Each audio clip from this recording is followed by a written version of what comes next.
Epic Universe is opening and the Walt Disney Company needs a huge response. But a big problem is stopping that response perhaps. There may be no brand new fifth gate theme park. Expansions already announced could be delayed or canceled entirely.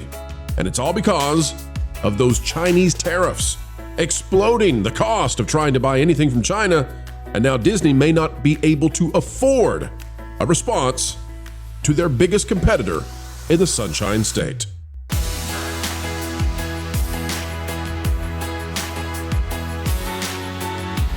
Hello, folks. The world of Disney is now no longer perhaps dominating the world we live in.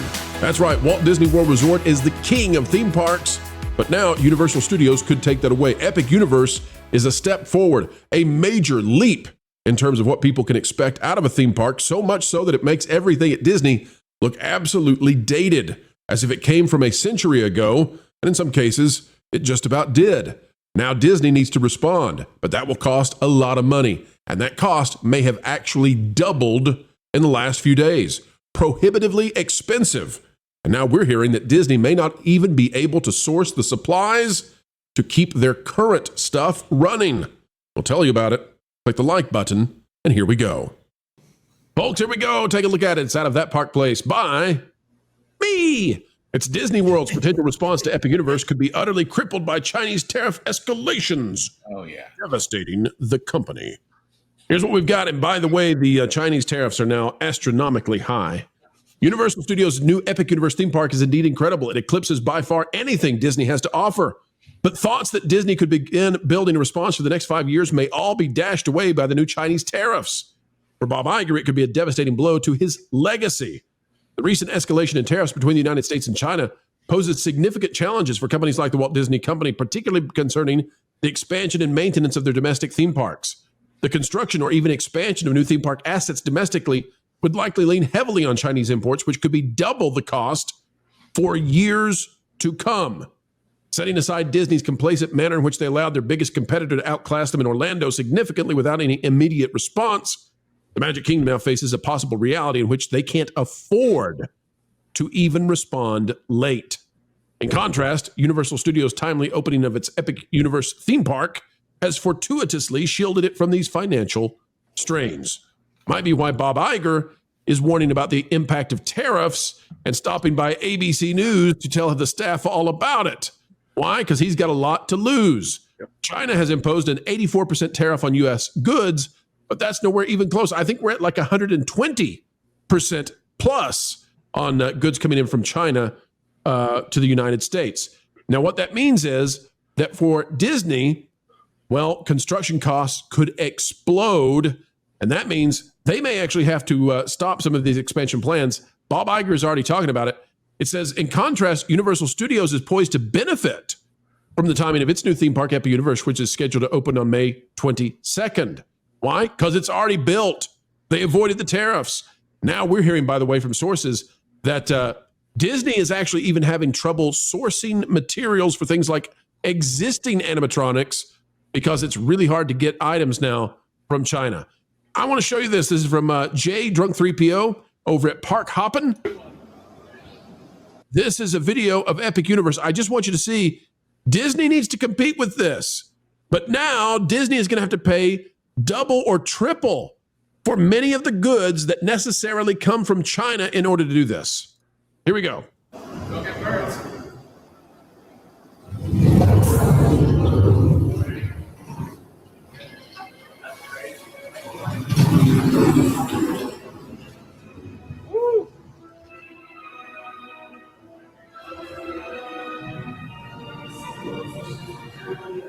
That's what Disney has to compete with. By the way, folks, that's not a ride.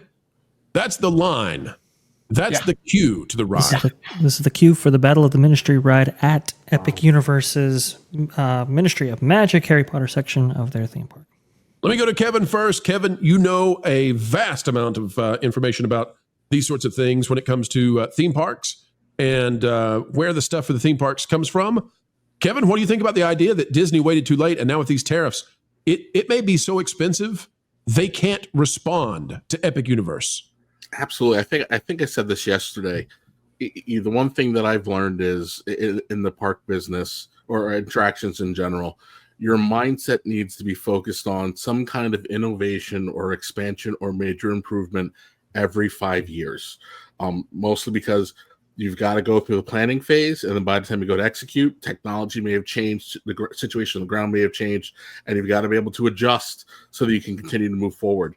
Disney went out of their way to stop improving, to stop innovating, to stop repairing, to stop upskilling their people. So now, even if they want to do something, they are at minimum 15 years behind Universal. And now you add the tariffs on top of it. I personally am in the Mr. Wonderful camp where I say smash them with a 400% tariff. The break their backs. The lesson has to be learned. It's no, Disney is solely responsible for the hole they put themselves in. They made a choice. They chose poorly. They grabbed the wrong grail, and they're paying the price for it. Well, and Kevin, I know you can probably support this, but the conversation around adding a fifth gate started around 2011, 2013 at Disney World. And they just kept pushing it off down the road, talking about we have plenty of capacity and we need more hotel space. We need more DVCs. We need to benefit from our real estate portfolio opportunities more so than the theme parks. We need to hyperanalyze the way that we employ people and how we deploy people. And so they came up with the next generation, which was hugely costly. Yep. It created a very bad circumstance and situation. That is such a cool thing. Anyway, Disney is miles behind, and they're going to be for all the reasons that you mentioned, but also because they didn't take advantage of the opportunities they had to expand their territory. Now they have to go through all kinds of extra steps because they don't control their building process anymore. Right. And again, that may be also one of the reasons why they want to fill in the rivers of America, because they don't want to, go outside of the berm because it's too costly for them, because they'll have to go back to the planning for every single thing they add outside the berms. Now, Culture, I can't let you listen. You're on a tangent, and I love it. Okay, but sorry. I can't get you. I can't let you get away from the thing that you are most knowledgeable about that blows people's minds. Okay. Sir, you're a genius and a reservoir of knowledge when it comes to animatronics. Okay. Culture, we're hearing that Disney, and we can't verify it. It's rumor, it's speculation. But we're hearing that Disney is having a very difficult time even sourcing items, backup supplies, products to keep their current animatronics running because it's so hard to get it out of China. Now the tariffs are coming.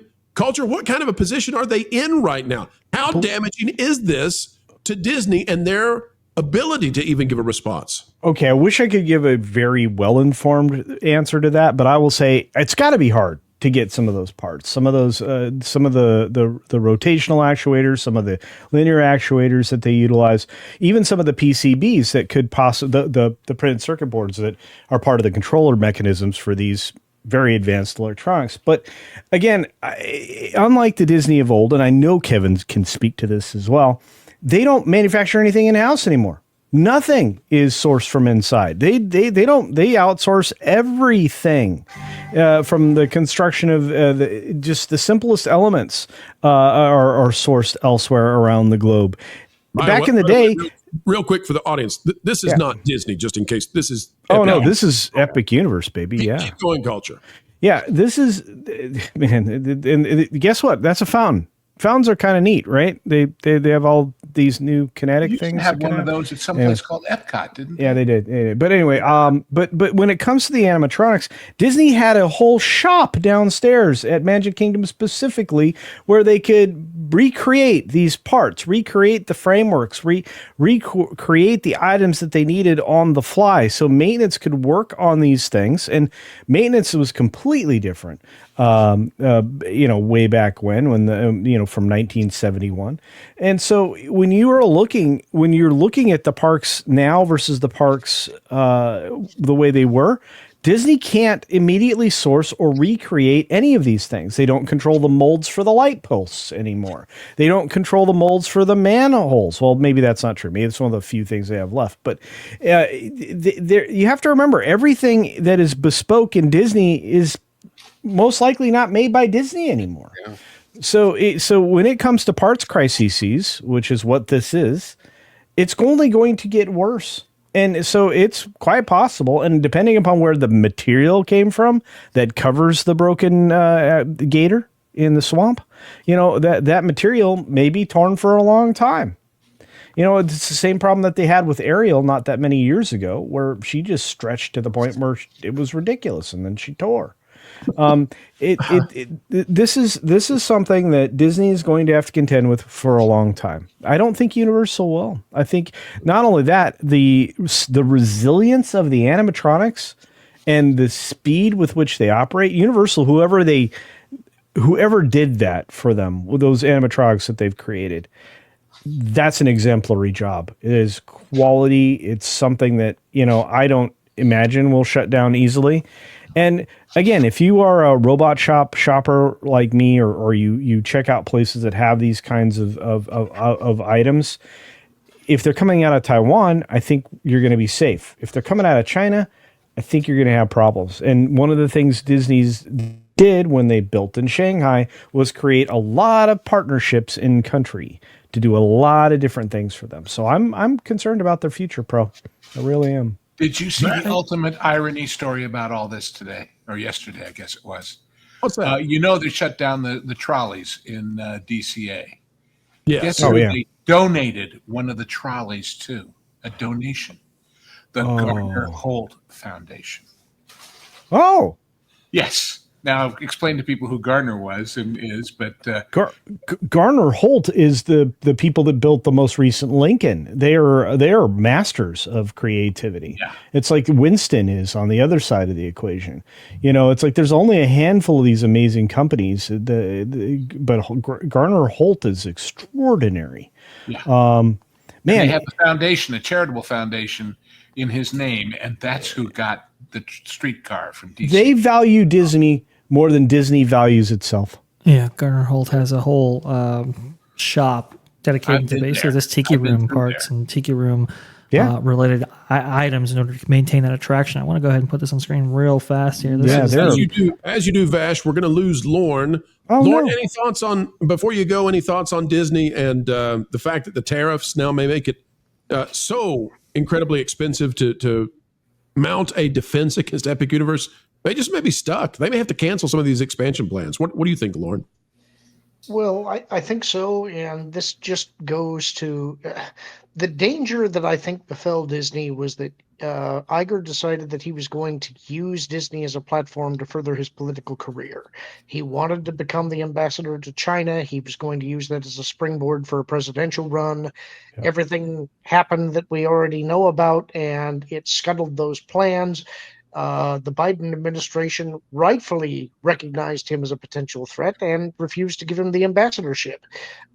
Everything got wrecked. And I think he also thought that they could get away from continuing to build premium experiences. He thought that by owning IPs and weirdly spending more time on screens than on things like animatronics, I think the thinking in his head must have been, well, that's going to be a lower maintenance solution, and people don't really care about animatronics. People are on their screens all the time anyway. But he didn't seem to understand, but that's what makes Disney special, is that we're getting away from that stuff. We're getting back to Main Street USA. We're seeing these amazing animatronics that at the time only Disney could do. Now they've lost the talent to do that. They've lost now the ability to supply the parts that they need. All of this was because of the hubris and ambition of this one man. Had Iger not gone down this path, Disney could still be viable, but I'm having a hard time seeing how they're going to remain so. And now, like Disney, Lauren, we're going to lose talent, and it's you. Lauren, we'll see you real soon, sir. Yep, you bet. I'll talk to you all soon. Thank See you. you, Lauren. Lauren. See you tomorrow. Yeah, but to you, that Tom. end, I mean, he's not wrong. They lost their talent. They lost their institutional memory. Yep. They lost opportunities. The IP acquisition, I mean, it wasn't misguided, but it was misused. Yep. And Not the, used in the case of so much they got from Fox that they haven't touched. yeah, well, that's a whole other conversation. Yeah. But Vash, did you show the Tiki Room shop? No, I was going to show Okay. you this right here, which is your modern Louis animatronic figure that Yeah, they just it's actually. overly complicated. Consider these things used to be like automatons, and they were fixed position, operating off of discs like a music box. Yeah. It was, Cans. you have to remember. I mean, the Lincoln's performance was just a bunch of discs. I mean, metal discs. It was quite fascinating, and now this is what they're reduced to, and they do have lots of axes that they can move on, the motions that they can do, but at the same time, those are all points of failure, and because they're all piezoelectric in most cases motors, they have.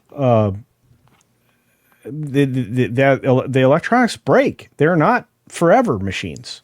Yeah. It's not something that maintenance can just go squirt some oil on. It's not.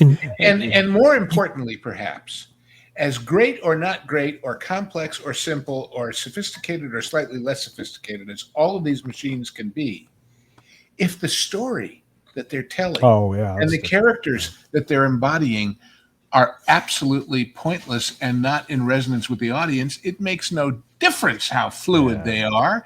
They could be a whole lot less fluid if they were charming and if we cared. And if the story wasn't in New Orleans, we can't find any musicians for our party. Which is impossible. In New Orleans, we're going to have dancing okra, and that'll make up for it. Yeah, But let's get back to the story, though, because real quick, and this is really important. By the way, Mac meant to say 21st. Mac is awesome. Yeah, you follow Mac. Yeah, we got the meaning. Absolutely. Mac is fantastic. Go ahead. Yeah. Okay. So real quick, Disney is used to be so driven by story. It was so important that the things were on stage were crafted in a way that anybody that worked for them could describe why this is here, where it came from, and what part of the story that we're telling in this part of this theme park is so important. You went to what at the time was called Pleasure Island, which is now downtown Disney. Yeah. Disney Springs, whatever the Disney Springs. Yeah, it kind of progressed. But what was Pleasure Island had a extraordinary backstory to explain why it was New Year's Eve every night, and what each of these buildings was, and what the fireworks factory was, and what the Explorers Club was. The Explorers Club was its own set of stories, and those people that played the characters in there were their own set of stories. And so Disney stopped doing that. Yeah. There will be no reasonable explanation for cars in Liberty Square. No, and that's the thing. If they do go forward with cars, and if they do go forward with this Rivers of America project, again, I mean, with what you're importing, they have to import entire ride systems nowadays. Yes, they create almost nothing in house at all, and so that again puts you. Thought it was going to cost Vash. Yeah, oh, man. Well, listen, is Iger coming out and talking about that? And I appreciate the article and the point of it and what we're talking about. Is that him building up to an excuse to back off? I hope so. That's what I wonder. That's the thing. I would look, if I was Bob Iger, I would. Yeah. Well, All right, sure. Vash, keep going though. We interrupted you. Go ahead, Vash. Yeah, sorry, Vash. No. I look. If I was Bob Iger, I'd be looking at this and going, "Hey, look, listen. I gotta back off of all of this because first of all, nobody seems to want these projects, and second of all, we might not actually be able to afford these now with these tariff costs impacting what we import. Remember, they import ride systems, they import roller coasters, they import audio animatronics technologies, they import parts now. I mean, every single thing is third party. Every single thing. And a lot of it comes from overseas. This is why a lot of these animatronics stay broken when they do break, because they have to get parts constantly from this place. Go ahead. They do. And they sold off, and this is to add to your point, Vash, and agree with me, please. They sold off their monorail to Bombardier, and they sold off the People Mover, the Wedway People Mover, to somebody else. Yeah. So they don't even control the Bob Gurr designed attractions that were the heart and soul of these parks. Yep. You can see how relatively hey, there's simplistic that's the best. That's the old Leakin. I love that one. And it works. In the Tower of the Winds. That's right. All right. Well, Nolan, you have not yet had a chance to weigh in, and so I'd like to ask you a very deep and challenging question. Okay. You want to go to Epic with me? I would love to. Let's There take you all go. the selfies. Let's buy all the merchandise. You'll have to yank me out of that gift shop, homie. All right. I'll be Mario. You be Waluigi. Ooh, wow. Ah, Can I knew be he could do Peach it. then? Yeah, you can be Peach anytime. All right. You got to wear the dress. I don't know about that then. All You right. wear it with style. You put on a beard, you're practically a Disney cast member at that point. Oh, all right, that's And yet again, folks, we have come to the end. But what a video it has been, and we hope you agree. Folks, if you had a good time with us, consider clicking that like button, share, subscribe, click it, stick it to the algorithms. It is the notification bell, and drop a comment right on down below. We care about your thoughts. Folks, we also want to invite you to partake in thatparkplace.com. Of course, www. You get the idea. Thatparkplace.com. It is the website telling the truth, and it is a rising star across the web for pop culture news coverage and analysis. Go over there and bookmark it today. Folks, we're bookmarking you as a great guest that we appreciate. Until the next time we have the honor of spending time with you, keep learning, keep growing, and as always, folks, you better believe it, keep having fun. Jump into the water. Why listen to music made by people and companies who really don't like you? Check out Vacation Radio today and prepare for all new content made by the people behind the WDW Pro Channel. It's the place you need for all the music. That should be fun. Want it all, so I give them cannonball. Yeah! Hundreds of songs, every genre you can imagine. Listen live on YouTube and enjoy a set list that's always sunny. It's Vacation Radio. Arizona.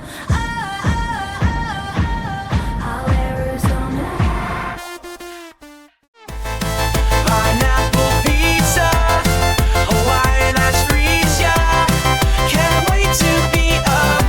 3 days of you and me. What are you waiting for? Every WDW Pro video has a link to Vacation Radio in the video description. Try it out and subscribe today.